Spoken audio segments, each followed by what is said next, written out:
Doctor Vikram Singh, आपका एक reaction कि जो एक बार जेल चला गया उसे डर नहीं रहता, कोई खौफ नहीं रहता है। आपने बिल्कुल सही कहा। आदरणीय डॉक्टर अग्रवाल साहब ने कहा कि गुरु होके जाता है, जेल से बाहर आके महागुरु होके लौटता है। उसको पूरा ताना बाना समझ में आ जाता है कि जेल के बारे में तो भयावह स्थिति, लेकिन अगर हमारी जेब में दम हो तो हम तो सारी वो सुविधाएं खरीद सकते हैं जेल में। तो ठीक है, अगर हमको अपने अरमान पूरे करने हैं, जेल होती हो। लेकिन डॉक्टर अग्रवाल साहब से और आप सभी विद्वान पंच में ये कहूंगा कि पुलिस का जो विवेचक से पूछा जाता था, तो विवेचक का कर्तव्य होता है कि बेल को टूथ एंड नेल अपोज करे।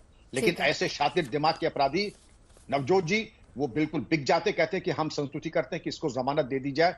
मानवीय दृष्टिकोण से, मानवीय दृष्टिकोण पीड़िता की तरफ होने चाहिए। पीड़िता के परिवार को बलात्कार केवल बच्ची का नहीं, बस उस बच्ची के पूरे परिवार का हो जाता है। बिल्कुल।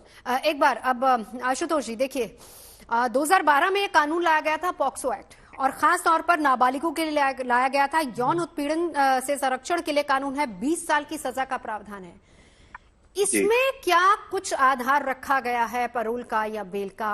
पॉक्सो एक्ट की अगर हम बात करें, इसमें क्या आधार है? और ऐसे केस में जहां पर एक अपराधी बार बार छूटने के बाद भी उसी क्राइम को दोबारा से रिपीट कर रहा है और फिर से उसको आसानी से पैरोल मिल जाती है। देखिए, सबसे पहले तो पॉक्सो में बेल मिलना इतना आसान बिल्कुल भी नहीं है और बहुत ही मुश्किल और कठिन है इसमें बेल मिलना।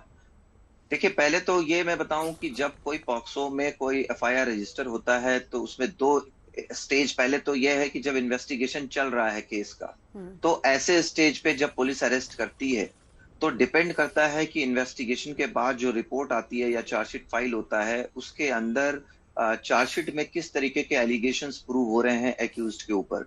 अगर एक्सेप्शनल केस में अगर कोर्ट को लगता है कि नहीं, इसके ऊपर जो आरोप हैं वो कहीं से या विटनेसेस के स्टेटमेंट से या जो एविडेंसेस हैं या जो मेडिकल रिपोर्ट जो है विक्टिम का जो कराया गया है, अगर वो सपोर्ट नहीं करता है ऐसे क्राइम को, तो ही ऐसे एक्सेप्शनल सर्कमस्टांसेस में बेल जो है कोर्ट ग्रांट करता है।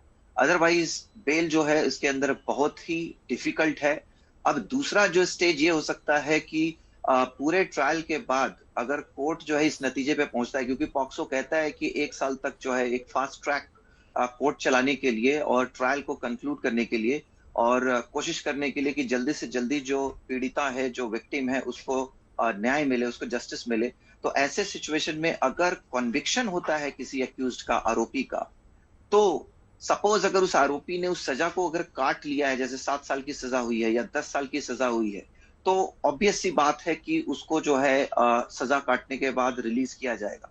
और ड्यूरिंग ये जो पीरियड है जहां पे वो अंदर है, जहां पनिशमेंट वो काट रहा है, ऐसे सिचुएशन में जैसे आदिश जी ने भी बड़ा अच्छा जो है समझाया कि उसमें पैरोल जो है वो अप्लाई कर सकता है। वो जेल ऑथोरिटीज को एक्यूज्ड लिख सकता है अगर घर में कोई ऐसा सर्कमस्टांसेस क्रिएट होता है या किसी की डेथ हो गई हो या घर में कोई, लेकिन इसमें आशुतोष जी एक पॉइंट ये भी तो है ना कि उसके व्यवहार के, अच्छे व्यवहार के आधार पर, उसका व्यवहार किस तरह का रहेगा उस आधार पर। अब उसका व्यवहार बाहर जाकर अगर इस तरह है तो भी क्या उसको कंसिडर किया जाएगा? नहीं, ऐसे सिचुएशन में मुझे नहीं लगता कि कोई अथॉरिटी उसको ग्रांट करेगा। फिर मैटर जो है कोर्ट में उसको लेकर के जाना होगा और कोर्ट फिर इन बातों को भी कंसिडर करता है कि क्या इसका पहले का जो बिहेवियर है या कन्विक्शन के बाद ये सेकंड टाइम इसने ऑफेंस किया है, तो ये उसके लिए और ज्यादा टफ हो जाता है। और पैरोल वैसे भी देखिए कुछ दिनों के लिए ही होता है, ऐसा नहीं है कि वो कोई अनलिमिटेड पीरियड के लिए, कुछ दिनों के लिए, जब तक कोई फंक्शन या इस तरह का कोई फैमिली में डेथ, मेडिकल या ऐसी कोई इमरजेंसी हुई हो, उसमें भी कोई ऐसा रूल बुक नहीं है कि वो देना ही देना है। वो कोर्ट कंसिडर करेगा हर एक जो इस तरीके के जो एप्लीकेशन आते हैं उसके इंडिविजुअल मेरिट को देखते हुए कोर्ट डिसाइड करेगा कि क्या ये पर्सन को ये देना सुटेबल है या नहीं है, या इसको नहीं देना चाहिए। तो इन आधारों पे ऐसा नहीं है कि पैरोल इतना आसान है, पैरोल भी बहुत डिफिकल्ट है और बहुत ही एक्सेप्शनल सर्कमस्टांसेस में ही कोर्ट जो है उसको देता है। ठीक है, तो लेकिन हमने बहुत से आशुतोष एग्जाम्पल देखे हैं, विक्रम सिंह जी अच्छे से समझा पाएंगे। 2 नाम तो वो ले भी रहे थे पहले, वो कौन से एक्सेप्शनल सर्कमस्टांसेस थे? सर हमने देखे बहुत सारे केस और आपने तो सर अपने कार्यकाल में न जाने कितने ऐसे केसेस देखे होंगे। कोर्ट फिर भी थोड़ा कंसिडर कर ले, लेकिन पैरोल रहना इतना ज्यादा मुश्किल होता नहीं किसी के लिए, अगर किसी की पहुंच बहुत अच्छी है तो। आप बिल्कुल सही कह रही। मैंने ऐसे भी कोर्ट देखे हैं, उनको नमन है कि टर्मिनल कैंसर में बीमार थे कि इलाज के लिए बाहर जाने का, बिल्कुल नहीं। आप एक शातिर अपराधी हैं, आपका जेल से बाहर जाना जनहित में औचित्यपूर्ण नहीं होगा। दूसरा मैं कहता हूं कि जो रिपोर्ट जाती है उसका मैं आपको बता देता हूं उसकी वर्डिंग क्या होती है कि मान लीजिए इसका नाम कि आरोपी अनिल कुमार सिंह को जमानत देना जनहित में अनुपयुक्त होगा, क्योंकि ये शातिर दिमाग का सीरियल ऑफेंडर है, पहले भी इस तरह के जघन्य अपराध कर चुका है और जेल से बाहर आने पे इसकी प्रबल संभावना है कि आदतों से मजबूर ये आदतन अपराधी है, पुनः किसी के ऊपर ये कहर बन के टूट पड़ेगा। इसलिए इसकी संस्तुति की जाती है कि इसको जमानत पेरोल न दी जाए। और होता क्या है, बिल्कुल ढुलमुल रिपोर्ट जैसे, जिसमें न कोई एम्फेसिस है न कोई बात। अगर कोर्ट अपने निर्णय से देना चाहे तो वो दे दे, हमें कोई आपत्ति नहीं। वही एनओसी सर्टिफिकेट तो आपको दिखाई पड़ गया कि उस विवेचक को खरीद लिया गया। मेरे शब्द कड़े हो सकते हैं, लेकिन ऐसे परिस्थिति में एक सीरियल ऑफेंडर जब बेल पाता है तो विवेचक की रिपोर्ट अगर इतनी माइल्ड है, ल्यूक वार्म है, तो मैं यही कहूंगा कि उसको कॉम्प्रोमाइज कर दिया गया है। बिल्कुल बिल्कुल।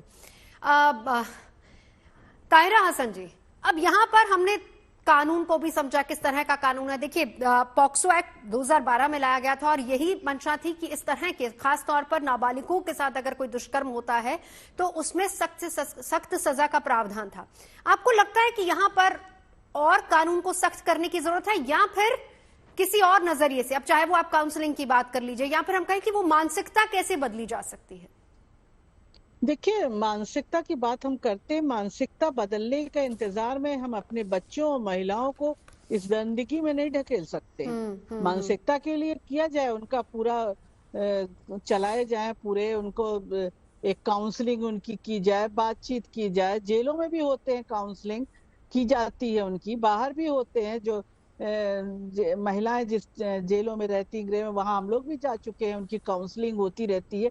तो काउंसलिंग तो होती है, लेकिन कानून जो बने हैं, जब इतने मजबूत कानून महिलाओं ने बच्चों के लिए और महिलाओं के लिए लड़ के अपने स्ट्रगल से बनवाए हैं, ये संसद में बने हैं, तो आखिर इन कानूनों का इम्प्लीमेंटेशन क्यों नहीं होता है?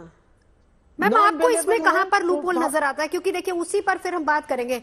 हम अभी चर्चा, हम दो एडवोकेट्स हैं हमारे साथ, विक्रम सिंह जी भी हैं, उनसे हम यही तो चर्चा कर रहे थे। देखिए, उन्होंने सीधे तौर पर कानून में सख्ती है, कानून बना हुआ है, लेकिन आपने कहा इम्प्लीमेंटेशन। अब इम्प्लीमेंटेशन हम किस लेवल पर जाकर कहें?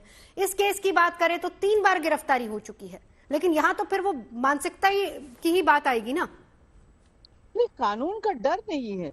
उसको पता है कि उसने एक बार किया, बाहर आ गया, दोबारा किया, बाहर आ गया, अब तीसरी बार गया है। ठीक है। तो ये भी तो देखना पड़ेगा कि किस तरह से बेल दी जा रही है। जो इतना बड़ा क्रिमिनल है, जो बच्चियों को नहीं छोड़ रहा है, उसको बार बार अगर आप बेल दे देंगे। और जो पेरोल भी कहा था अभी वकील साहब ने, बिल्कुल विक्रम जी ने 100% सही कहा, पेरोल मुश्किल कहाँ है भाई? राम रहीम को कितनी बार मिली? मैं तो नाम ले रही हूँ, कितनी बार पेरोल मिली? क्या उसका वो था कि उन्होंने अपने शिष्या के साथ बलात्कार किया है, रेप का भी चार्जेस है उनके पास ऊपर। और वहां पे उन्होंने कितना मीडिया वालों को भी वेंडलाइज किया था जब उनकी गिरफ्तारी हो रही थी। उनके सपोर्टर्स ने सब कैमरामैन आज तक से लेके टाइम्स नाउ सब तोड़ के फेंक दिए थे। तो उसके बाद भी उनका बहुत अच्छा वो है व्यवहार की, जिसके ऊपर उनको बार बार पेरोल दी जाती है। तो आप बताइए, तो ऐसे में सेट करेंगे जब रेपिस्ट को हार पहनाया जाएगा, रेपिस्ट को मिठाई खिलाई जाएगी, जब रेपिस्ट का ये होगा, उसके बाद हम ये बात कहाँ तक करें? बहुत सही, बहुत सही। तो ताहिरा जी, ऐसे में क्या व्यवहार को देखना चाहिए, या उसने जिस तरह का हीनियस क्राइम किया है उसको देखना चाहिए? इसी पर और यहीं से चर्चा को हम आगे बढ़ाएंगे।